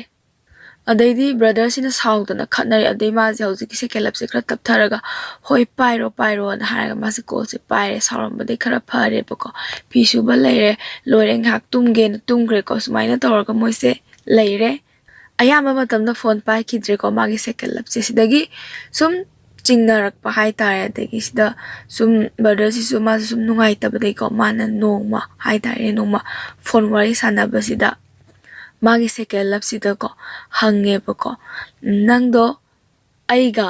ꯑꯗꯒꯤ ꯊꯕꯛꯀ ꯀꯔꯝꯕ ꯈꯜꯂꯣ ꯍꯥꯏꯗꯤ ꯅꯪ ꯀꯔꯝꯕ ꯈꯟꯅꯤꯅ ꯃꯥꯅ ꯍꯪꯕꯖꯥꯠꯅꯤꯗ ꯑꯗ ꯍꯧꯖꯤꯛꯀꯤ ꯁꯦꯀꯦꯟ ꯂꯞꯁꯤꯅ ꯊꯕꯛ ꯑꯣꯏꯅ ꯈꯟꯅꯤ ꯃꯥꯗꯤ ꯍꯥꯏꯔꯛꯑꯕꯀꯣ ꯑꯗꯩ ꯃꯥꯁꯦ ꯈꯤꯇꯪꯗꯤ ꯅꯨꯡꯉꯥꯏꯇꯦꯕꯀꯣ ꯑꯩꯅ ꯍꯥꯏꯔꯤꯕ ꯅꯪꯅ ꯃꯥꯅ ꯍꯥꯏꯅꯤꯡꯉꯤꯁꯤꯅ ꯅꯪ ꯑꯣꯏꯅ ꯈꯟꯒꯅꯤ ꯀꯥꯏꯅꯒ ꯑꯗꯨꯝ ꯍꯥꯏꯔꯛꯀꯗꯕ ꯃꯥꯜꯂꯒ ꯃꯥꯁꯦ ꯍꯥꯏꯔꯛꯇ꯭ꯔꯕꯀꯣ ꯑꯗꯩ ꯍꯧꯖꯤꯛꯀꯤ ꯕ꯭ꯔꯗꯔꯁꯤꯅ ꯈꯔ ꯏꯀꯥꯏꯔꯛꯇ ꯅꯨꯡꯉꯥꯏꯇꯅ ꯑꯩꯅ ꯅꯪꯒꯤꯗꯤ ꯀꯩꯁꯨꯝꯇ ꯋꯥꯠꯍꯜꯂꯣꯏꯌꯦ ꯅꯪꯗꯣ ꯑꯩꯒꯤ ꯅꯥꯛꯇ ꯊꯕꯛꯇꯣ ꯇꯣꯛꯑꯣ ꯍꯥꯏꯕꯗꯤ ꯅꯠꯇꯦ ꯑꯗꯨꯕꯨ ꯅꯪꯅ ꯊꯕꯛꯇꯣ ꯇꯣꯛꯑꯁꯨ ꯀꯣ ꯅꯪꯒꯤꯗꯃꯛꯇ ꯑꯩꯅ ꯉꯝꯃꯣꯏꯗꯕ ꯀꯔꯤꯝꯇ ꯂꯩꯇꯦ ꯑꯩ ꯅꯪꯕꯨꯗꯤ ꯅꯨꯡꯉꯥꯏꯅ ꯊꯝꯅꯤꯅ ꯍꯥꯏꯕꯖꯥꯠꯅꯤꯗ ꯁꯨꯃꯥꯏꯅ ꯍꯥꯏꯅꯕꯗꯒꯤ ꯃꯣꯏꯁꯦ ꯈꯔ ꯅꯨꯡꯉꯥꯏꯅꯗꯕꯗꯒꯤꯀꯣ ꯑꯗꯩ ꯕ꯭ꯔꯗꯔꯁꯤꯅ ꯃꯥꯅ ꯊꯣꯛꯄ ꯈꯣꯠꯄ ꯀꯩꯝ ꯍꯥꯏꯔꯛꯇ꯭ꯔꯦ ꯃꯥꯁꯦ ꯀꯣ ꯑꯗꯩ ꯁꯟꯗꯦꯒꯨꯝꯕꯗꯒ ꯑꯝꯇ ꯎꯅꯁꯦ ꯍꯥꯏꯕꯁꯤꯗꯀꯣ ꯃꯥꯁꯦ ꯃꯑꯣꯡ ꯌꯦꯡꯁꯤ ꯀꯥꯏꯅ ꯍꯥꯏꯔꯒ ꯃꯥꯁꯦ ꯁ꯭ꯀꯨꯜ ꯆꯠꯄꯗꯩꯗꯤ ꯊꯣꯛꯄ ꯑꯃ ꯑꯗꯨꯝ ꯇꯧꯕꯗꯣꯀꯣ ꯑꯗꯩ ꯃꯣꯏ ꯏꯃꯨꯡꯁꯦ ꯏꯁꯇ꯭ꯔꯤꯛ ꯑꯣꯏꯔꯝꯕꯗꯒꯤ ꯈꯔꯗꯤ ꯐ꯭ꯔꯤ ꯑꯣꯏꯔꯦꯕꯀꯣ ꯃꯥꯗꯣ ꯍꯥꯏꯗꯤ ꯑꯣꯖꯥ ꯑꯃꯗꯣ ꯑꯣꯏꯖꯔꯕꯅꯤ나 ꯈꯤꯇꯪ ꯑꯗꯣ ꯃꯥꯅ ꯌꯦꯡꯁꯤꯗꯤ ꯍꯥꯏꯔꯒ ꯁꯨꯛꯎꯟꯗꯤ ꯎꯅꯗ꯭ꯔꯕ ꯍꯥꯏꯇꯥꯔꯦ ꯑꯗꯩ ꯃꯥꯁꯦ ꯀꯩ ꯍꯥꯏꯅꯤ ꯍꯧꯖꯤꯛꯀꯤ ꯕ꯭ꯔꯗꯔꯁꯤꯁꯨ ꯈꯤꯇꯪ ꯁꯥꯎꯅꯤꯡꯕꯒꯤ ꯃꯑꯣꯡ ꯑꯃ ꯇꯧꯔꯛꯑꯕ ꯍꯥꯏꯇꯥꯔꯦ ꯃꯥ ꯎꯅꯁꯤꯗꯤ ꯍꯥꯏꯔꯒ ꯑꯗꯒꯤ ꯎꯅꯗ꯭ꯔꯦ ꯐꯣꯟꯁꯨ ꯄꯥꯏꯔꯝꯕꯗꯒꯤ ꯄꯥꯏꯗ꯭ꯔꯦ ꯃꯥꯒꯤꯗꯃꯛꯇ ꯃꯥꯅ ꯃꯥꯡꯖꯔꯨꯔꯤꯕ ꯃꯇꯝꯗꯨꯒꯀꯣ ꯍꯥꯏꯗꯤ ꯍꯧꯖꯤꯛ ꯇꯧꯊꯣꯔꯛꯏꯁꯤꯒ ꯃꯥꯁꯦ ꯌꯥꯝ ꯅꯨꯡꯉꯥꯏꯇ꯭ꯔꯕ ꯕ꯭ꯔꯗꯔꯁꯤꯅ ꯅꯣꯡꯃꯗꯤ ꯑꯗꯨꯝ ꯁꯥꯎꯗꯅ ꯍꯥꯏꯕꯖꯥꯠꯅꯤ ꯅꯪ ꯍꯧꯖꯤꯛꯇꯤ ꯍꯥꯟꯅ ꯏꯁꯇ꯭रिꯛ ꯑꯣꯏꯕꯁꯨ ꯅꯠꯇꯦ ꯑꯗꯣ ꯁꯟꯗꯦ ꯅꯨꯃꯤꯠꯇ ꯑꯝꯇꯪ ꯎꯅꯖꯦꯅ ꯍꯥꯏꯕꯗꯣ ꯅꯪ ꯁꯨꯡꯌꯥ ꯌꯥꯗ꯭ꯔꯤꯁꯦ ꯀꯔꯤꯒꯤꯅꯣ ꯅꯪꯒꯤ ꯃꯔꯝꯒꯤꯗꯃꯛꯇꯅꯠꯇ꯭ꯔꯣ ꯑꯩ ꯊꯥ 8 ꯍꯥꯏꯗꯤ ꯊꯣꯛꯇꯕꯤꯗ ꯃꯄꯥꯟ ꯊꯣꯛꯇꯕꯤꯗ ꯅꯪꯒꯤꯗꯃꯛꯇ ꯑꯗꯨꯝ ꯂꯩꯈꯤꯕꯅꯦ ꯑꯗꯣ ꯑꯃꯨꯛꯇꯪ ꯎꯅꯁꯦ ꯑꯩꯅ ꯅꯪꯗꯣ ꯎꯅꯤꯡꯉꯤ ꯌꯥꯝ ꯅꯪ ꯃꯇꯝ ꯈꯤꯇꯪ ꯄꯤꯕꯤꯌꯣ ꯀꯩ ꯀꯥꯏꯒꯦꯅ ꯍꯥꯏꯕꯁꯤꯗꯀꯣ ꯍꯧꯖꯤꯛꯀꯤ ꯁꯦꯀꯦꯟ ꯂꯞꯁꯤꯅꯀꯣ ꯊꯣꯛꯑꯣ ꯌꯥꯔꯦ ꯍꯧꯖꯤꯛꯇꯤ ꯅꯪꯗꯣ ꯐꯥꯖꯤꯜꯂꯒ ꯊꯝꯃꯔꯣꯏ ꯅꯪꯅ ꯇꯨꯝꯕꯒ ꯆꯥꯕꯒ ꯑꯗꯨꯝ ꯂꯩꯔꯒ ꯖꯤꯝ ꯈꯔ ꯁꯥꯟꯅꯔꯒ ꯂꯩꯔꯒꯅ ꯍꯥꯏꯔꯛꯄ ꯍꯥꯏꯗꯤ ꯃꯥꯅ ꯌꯥꯝ ꯂꯥꯏꯅ ꯋꯥꯍꯩꯁꯦ ꯃꯤꯔꯦꯝꯒꯤ ꯇꯥꯏꯞꯇ ꯊꯥ 8 ꯃꯄꯥꯟ ꯊꯣꯛꯈꯤꯗꯕꯗꯣ ꯑꯗꯨꯗꯣ ꯑꯩꯁꯦ ꯊꯕꯛ ꯂꯩꯇꯕꯒꯤ ꯃꯤꯔꯦꯝ ꯑꯣꯏꯕꯒꯤ ꯊꯣꯛꯆꯗꯕꯅꯤ ꯍꯥꯏꯕꯒꯤ ꯇꯥꯏꯞꯇ ꯉꯥꯡꯉꯛꯄꯗꯣ ꯃꯥꯁꯦ ꯑꯗꯨꯛꯀꯤ ꯃꯇꯤꯛ ꯌꯥꯝ ꯅꯨꯡꯉꯥꯏꯇ꯭ꯔꯦ ꯃꯥꯁꯦ ꯇꯨꯃꯤꯟꯅ ꯂꯩꯔꯦꯀꯣ ꯃꯥ ꯃꯊꯟꯇ ꯈꯜꯂꯦ ꯅꯪꯅ ꯃꯄꯥꯟ ꯊꯣꯛꯇ꯭ꯔꯤꯉꯩꯗꯗꯤ ꯑꯩꯁꯦ ꯅꯪꯒꯤ ꯅꯥꯛꯇ ꯂꯦꯡꯗꯅ ꯂꯩꯕꯤꯌꯣ ꯆꯠꯈꯤꯅꯣꯅ ꯍꯥꯏꯕꯅ ꯐꯥꯔꯒ ꯊꯝꯈꯤꯕꯗꯣ ꯍꯧꯖꯤꯛꯇꯤ ꯊꯣꯛꯑꯣ ꯀꯅꯥꯝꯇꯅ ꯊꯤꯡꯉꯔꯣꯏ ꯅꯪꯅ ꯊꯣꯛꯄꯗ ꯅꯪꯅ ꯍꯥꯏꯔꯛꯄ ꯅꯪꯅ ꯇꯧꯅꯤꯡꯕ ꯇꯧꯋꯣ ꯍꯥꯏꯕꯁꯤꯅ ꯃꯥꯁꯦ ꯑꯗꯨꯛꯀꯤ ꯃꯇꯤꯛ ꯅꯨꯡꯉꯥꯏꯇ꯭ꯔꯦꯕꯀꯣ ꯅꯍꯥꯟꯈꯩꯗꯤ ꯅꯪꯒꯤ ꯅꯅꯥꯛꯇꯗ ꯂꯩꯌꯣ ꯍꯥꯏꯕꯅꯤ ꯍꯧꯖꯤꯛꯅ ꯅꯪꯒꯤ ꯅꯥꯛꯇ ꯃꯤ ꯂꯩꯔꯕ꯭ꯔꯥ ꯁ꯭ꯀꯨꯜ ꯆꯠꯈꯤꯕꯗꯒꯤ ꯍꯥꯏꯕ ꯇꯥꯔꯦ ꯅꯪꯁꯦ ꯄꯨꯔꯥ ꯍꯣꯡꯉꯦꯀꯣ ꯈꯟꯕꯗ ꯃꯥꯁꯦ ꯋꯥꯈꯜꯁꯦ ꯌꯥꯝ ꯅꯨꯡꯉꯥꯏꯇ꯭ꯔꯦ ꯃꯥꯁꯦ ꯀꯞꯄꯦꯕꯀꯣ ꯑꯗꯨꯛꯀꯤ ꯃꯇꯤꯛ ꯀꯞꯄꯦ ꯃꯥꯁꯦ ꯌꯥꯝ ꯅꯨꯡꯉꯥꯏꯇ꯭ꯔꯕ ꯍꯥꯏꯇꯥꯔꯦ ꯁꯤꯗꯩꯗꯤ ꯃꯥꯁꯦ ꯑꯗꯨꯛꯀꯤ ꯃꯇꯤꯛ ꯅꯨꯡꯉꯥꯏꯇ꯭ꯔꯕ ꯐꯣꯟꯁꯤꯗꯀꯣ FBꯁꯦ ꯃꯥꯅ ꯄꯥꯏꯕ꯭ꯔꯥ ꯄꯥꯏꯗꯕ꯭ꯔꯥꯅ ꯌꯦꯡꯕꯁꯤꯗ ꯃꯥꯗꯤ ꯑꯣꯟꯂꯥꯏꯟꯗꯤ ꯑꯗꯨꯝ ꯂꯩꯔꯝꯕꯀꯣ ꯐꯣꯟꯗꯗꯤꯀꯣ FBꯁꯦ ꯃꯉꯣꯟꯗꯗꯤ ꯌꯦꯡꯕ ꯀꯥꯟꯗꯗꯤ ꯃꯥꯅ FBꯗꯤ ꯄꯥꯏꯔꯝꯕ ꯃꯥꯒ ꯐꯣꯟ ꯋꯥꯔꯤꯗꯤ ꯁꯥꯟꯅꯁꯤꯗꯤ ꯌꯥꯗ꯭ꯔꯒ FBꯁꯤꯗꯤ ꯑꯗꯨꯝ ꯑꯣꯟꯂꯥꯏꯟ ꯑꯗꯨꯝ ꯂꯩꯔꯝꯕ ꯍꯥꯏꯇꯥꯔꯦ ꯑꯗꯩ ꯀꯃꯥꯏꯅ ꯇꯧꯒꯦꯗ ꯃꯣꯏꯕꯥꯅꯤꯅ ꯄꯥꯏꯃꯤꯟꯅꯈꯤꯕ FBꯒꯤ ꯄꯥꯁꯋꯥꯔꯗꯁꯤꯁꯨ ꯃꯥꯅ ꯈꯪꯍꯧꯗ꯭ꯔꯕꯀꯣ ꯍꯥꯏꯗꯤ ꯀꯥꯎꯈ꯭ꯔꯕ ꯍꯥꯏꯇꯥꯔꯦꯅꯦ ꯑꯗꯩ ꯃꯥꯁꯦ ꯌꯥꯝꯅ ꯅꯨꯡꯉꯥꯏꯇꯦꯀꯣ ꯍꯥꯏꯗꯤ ꯃꯥꯒꯤ ꯃꯇꯝꯗꯤ ꯄꯤꯕ ꯉꯝꯗ꯭ꯔꯒ ꯀꯔꯤꯒꯤ ꯃꯥꯅ FB ꯑꯣꯟꯂꯥꯏꯟ ꯂꯩꯔꯤꯅꯣꯅ ꯃꯊꯟꯇ ꯍꯪꯖꯔꯦ ꯃꯥꯁꯦ ꯀꯞꯄꯦ ꯑꯗꯒꯤ ꯃꯥꯁꯦ ꯅꯨꯃꯤꯠ 6 ꯂꯩꯔꯒ ꯃꯥꯁꯦ ꯀꯣꯜ ꯇꯧꯋꯦꯕꯀꯣ ꯀꯣꯜ ꯇꯧꯔ ꯍꯥꯏꯖꯔꯦ ꯅꯪꯗꯣ ꯁꯥꯎꯅꯤꯡꯉꯝꯒꯅꯤ ꯑꯩꯁꯨ ꯁꯥꯎꯔꯣꯏ ꯅꯪꯁꯨ ꯁꯥꯎꯔꯅꯨ ꯑꯗꯣ ꯑꯃꯨꯛ ꯍꯟꯅ ꯄꯥꯎ ꯐꯥꯎꯔꯛꯑꯣ ꯑꯩ ꯅꯪꯅ ꯄꯤꯕ ꯃꯇꯝꯗꯣ ꯑꯩ ꯉꯥꯏꯔꯒꯦ ꯑꯩ ꯅꯪꯁꯨ ꯑꯗꯨꯝ ꯅꯪꯉꯣꯟꯗ ꯁꯥꯎꯔꯔꯣꯏ ꯑꯩ ꯅꯪꯅ ꯍꯥꯏꯕꯗꯣ ꯌꯥꯔꯒꯦꯅ ꯍꯧꯖꯤꯛꯀꯤ ꯕ꯭ꯔꯗꯔꯁꯤꯅ ꯁꯦꯀꯦꯟ ꯂꯞꯁꯤꯗ ꯑꯃꯨꯛ ꯍꯥꯏꯖꯔꯦꯀꯣ ꯑꯗꯩ ꯁꯤꯗꯒꯤ ꯅꯨꯄꯤꯁꯤꯅ ꯑꯃꯨꯛ ꯀꯃꯥꯏꯅ ꯍꯥꯏꯔꯛꯀꯦꯗ ꯍꯧꯖꯤꯛꯇꯤ ꯑꯩꯅ ꯅꯪꯒꯤ ꯃꯇꯝ ꯄꯤꯕ ꯉꯝꯗ꯭ꯔꯕꯅꯤꯅ ꯅꯪꯁꯨ ꯅꯨꯡꯉꯥꯏꯔꯔꯣꯏꯀꯣ ꯑꯗꯨꯅ ꯄꯥꯎ ꯐꯥꯎꯔꯛꯑꯅꯨ ꯍꯥꯏꯔꯒ ꯐꯣꯟꯁꯦ ꯀꯛꯈ꯭ꯔꯦ ꯑꯗꯒꯤ ꯑꯩꯅ ꯑꯃꯨꯛ ꯇꯧꯔꯦꯀꯣ ꯀꯣꯜꯁꯦ ꯑꯗꯩ ꯀꯛꯊꯠꯂꯦ ꯑꯗꯩ ꯑꯩꯁꯨ ꯋꯥꯈꯜꯁꯦ ꯅꯨꯡꯉꯥꯏꯇꯗꯅ ꯍꯥꯏꯗꯤ ꯍꯧꯖꯤꯛꯀꯤ ꯕ꯭ꯔꯗꯔꯁꯦꯀꯣ ꯃꯥꯁꯦ ꯋꯥꯈꯜꯁꯦ ꯅꯨꯡꯉꯥꯏꯇꯗꯅꯀꯣ ꯐꯣꯟꯁꯦ ꯑꯗꯨꯝ ꯇꯧꯁꯜꯂꯦꯕꯀꯣ ꯍꯧꯖꯤꯛꯀꯤ ꯅꯨꯄꯤꯁꯤꯅ ꯀꯩ ꯍꯥꯏꯔꯛꯀꯦꯗ ꯃꯥꯏ ꯁꯦꯀꯦꯂꯞꯁꯤꯅ ꯀꯔꯤ ꯍꯥꯏꯔꯛꯀꯦꯗꯀꯣ ꯍꯧꯖꯤꯛꯇꯤ ꯑꯩꯅꯁꯨ ꯅꯪꯒꯤ ꯃꯇꯝꯁꯦ ꯄꯤꯕ ꯉꯝꯗ꯭ꯔꯕꯅꯤꯅ ꯅꯪꯁꯨ ꯅꯨꯡꯉꯥꯏꯔꯔꯣꯏ ꯑꯗꯨꯅ ꯄꯥꯎ ꯐꯥꯎꯔꯛꯑꯅꯨ ꯍꯥꯏꯔꯒ ꯐꯣꯟꯁꯦ ꯀꯛꯈ꯭ꯔꯦꯀꯣ ꯑꯗꯒꯤ ꯍꯧꯖꯤꯛꯀꯤ ꯕ꯭ꯔꯗꯔꯁꯦ ꯃꯥꯁꯦ ꯅꯨꯡꯉꯥꯏꯇꯗꯅ ꯀꯣꯜꯁꯦ ꯀꯛꯈꯤꯕꯗꯩ ꯃꯥꯅ ꯑꯃꯨꯛ ꯇꯧꯁꯜꯂ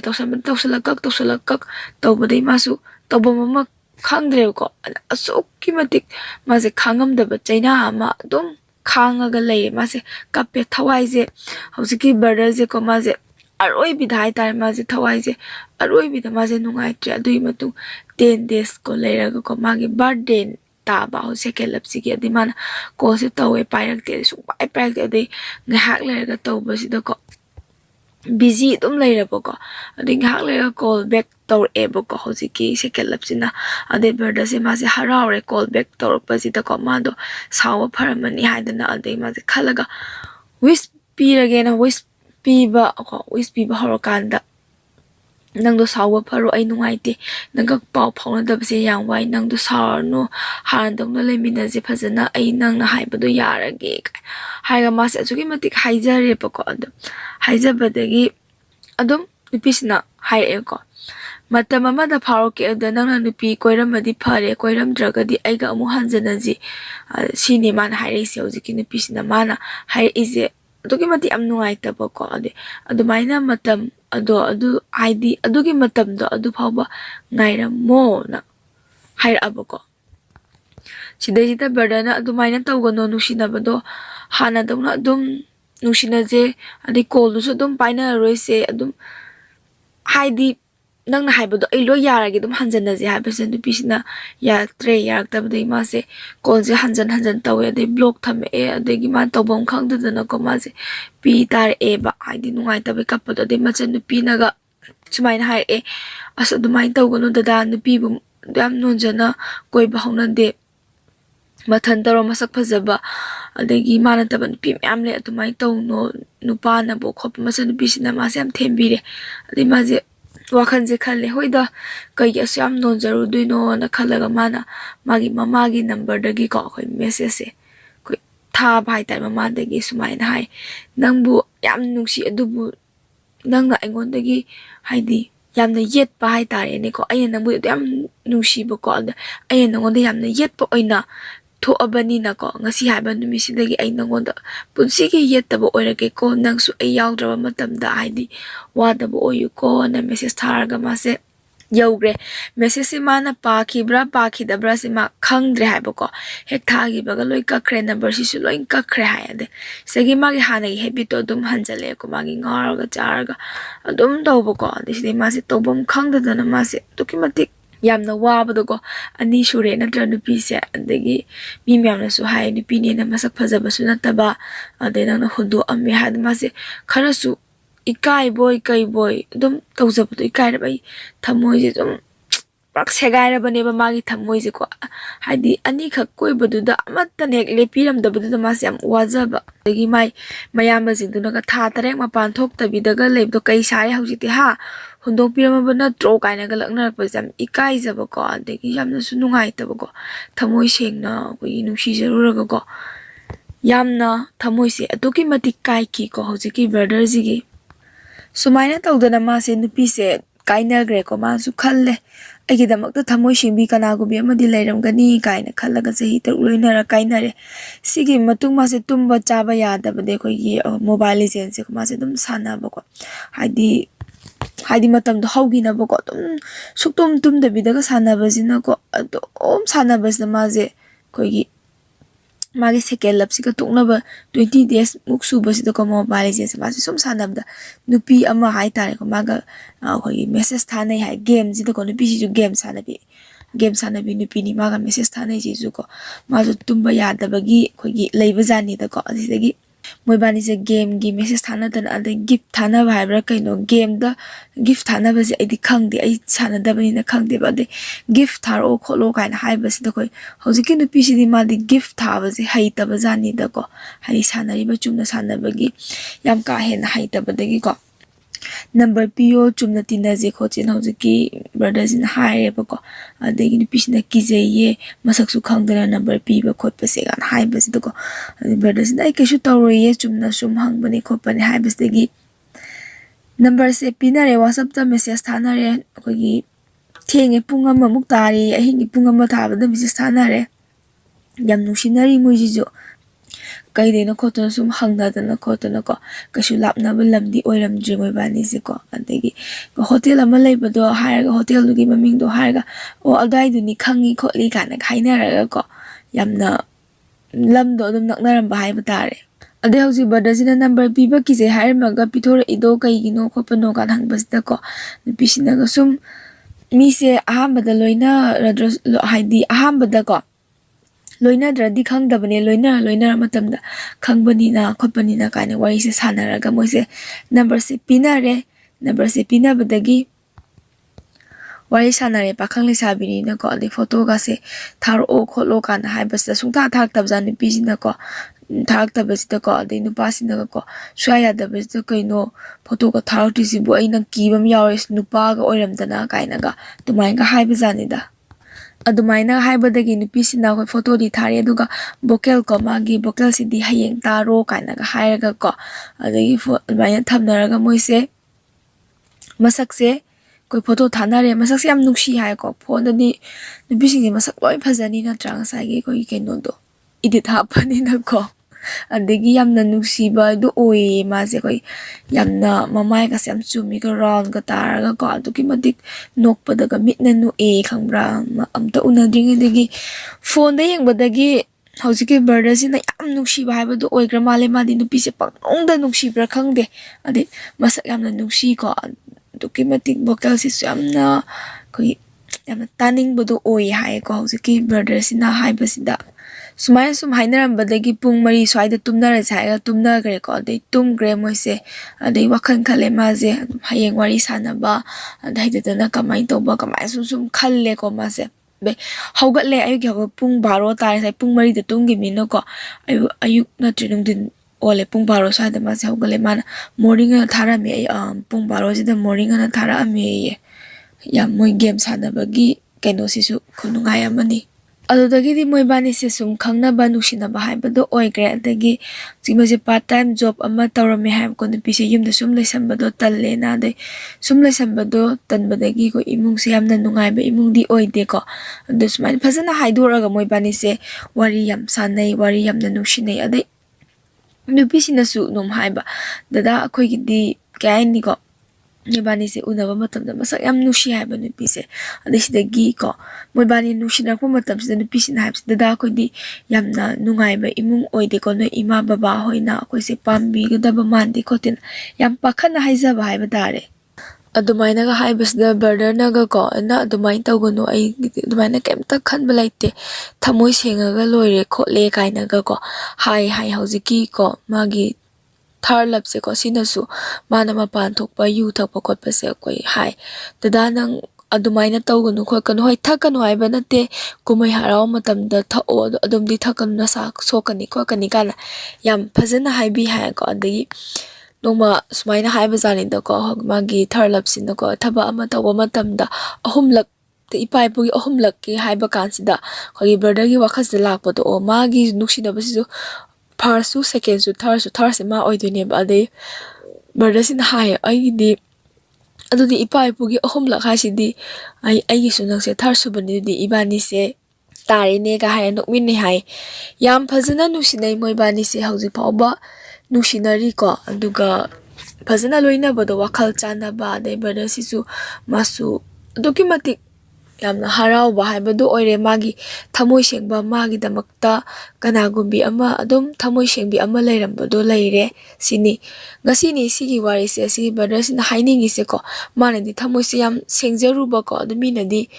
ꯑꯗꯨꯝ ꯃꯥꯕꯨ ꯃꯤꯔꯥꯏꯔꯒ ꯆꯠꯈ꯭ꯔꯁꯨ ꯃꯥꯕꯨ ꯅꯨꯡꯁꯤꯕ ꯑꯃꯗꯤ ꯂꯥꯛꯑꯦꯕꯀꯣ ꯑꯗꯨꯅ ꯅꯨꯄꯤ ꯀꯥꯏꯅꯔꯦꯅꯀꯣ ꯅꯤꯁꯥ ꯄꯁꯥꯗ ꯆꯥꯔꯒ ꯉꯥꯎꯔꯒ ꯂꯩꯗꯣꯏ ꯁꯔꯨꯛꯄꯨꯗꯤ ꯅꯨꯡꯁꯤꯕ ꯑꯃꯗꯤ ꯊꯦꯡꯅꯔꯛꯀꯅꯤ ꯁꯤꯅꯤ ꯕ꯭ꯔꯗꯔꯁꯤꯅ ꯍꯥꯏꯅꯤꯡꯉꯤꯁꯦ ꯐꯔꯦ ꯉꯁꯤꯒꯤꯗꯤ ꯋꯥꯔꯤꯁꯦ ꯑꯩ ꯁꯤꯗ ꯂꯣꯏꯁꯤꯟꯖꯔꯒꯦꯀꯣ ꯁꯤꯗꯤ ꯇꯁꯦꯡꯅ ꯍꯥꯏꯔꯒ ꯃꯣꯏ ꯁꯦꯡꯅ ꯍꯥꯏꯔꯒ ꯁꯤꯗꯤ ꯂꯞ ꯁ꯭ꯇꯣꯔꯤꯅꯤꯀꯣ ꯑꯗ ꯄꯥꯈꯪ ꯂꯩꯁꯥꯕꯤꯁꯤꯡ ꯅꯨꯡꯁꯤꯕꯗꯀꯣ ꯀꯥꯏꯅꯕꯁꯤꯁꯨ ꯌꯥꯝꯅ ꯋꯥꯕ ꯖꯥꯠꯅꯤ ꯅꯠꯇ꯭ꯔꯥ ꯊꯨꯡꯅꯔꯒꯅ ꯅꯨꯡꯉꯥꯏꯕ ꯑꯗꯣ ꯑꯩꯒꯤ ꯈꯣꯟꯖꯦꯜꯁꯤꯗꯤ ꯈꯔ ꯇꯥꯕꯗ ꯅꯨꯡꯉꯥꯏꯔꯝꯃꯔꯣꯏ ꯂꯣꯛ ꯇꯧꯕꯅꯤꯅ ꯑꯗꯨꯝ ꯃꯌꯥꯝꯅ ꯉꯥꯛꯄꯤꯔꯣ ꯇꯁꯦꯡꯅ ꯍꯥꯏꯔꯒ ꯉꯥꯛꯄꯤꯔꯣ ꯃꯊꯪꯗ ꯑꯩꯈꯣꯏ ꯃꯊꯪꯒꯤ ꯋꯥꯔꯤ ꯄꯨꯔꯛꯄꯗꯗꯤ ꯑꯩꯒꯤ ꯈꯣꯟꯖꯦꯜꯁꯦ ꯂꯣꯛꯁꯦ ꯐꯔꯒ ꯑꯣꯏꯅ ꯐꯕ ꯑꯣꯏꯖꯔꯒꯦꯅ ꯍꯥꯏꯖꯔꯤ ꯉꯁꯤꯒꯤꯗꯤ ꯋꯥꯔꯤꯁꯦ ꯃꯇꯥꯡꯁꯤꯗ ꯂꯣꯏꯁꯤꯟꯖꯔꯤ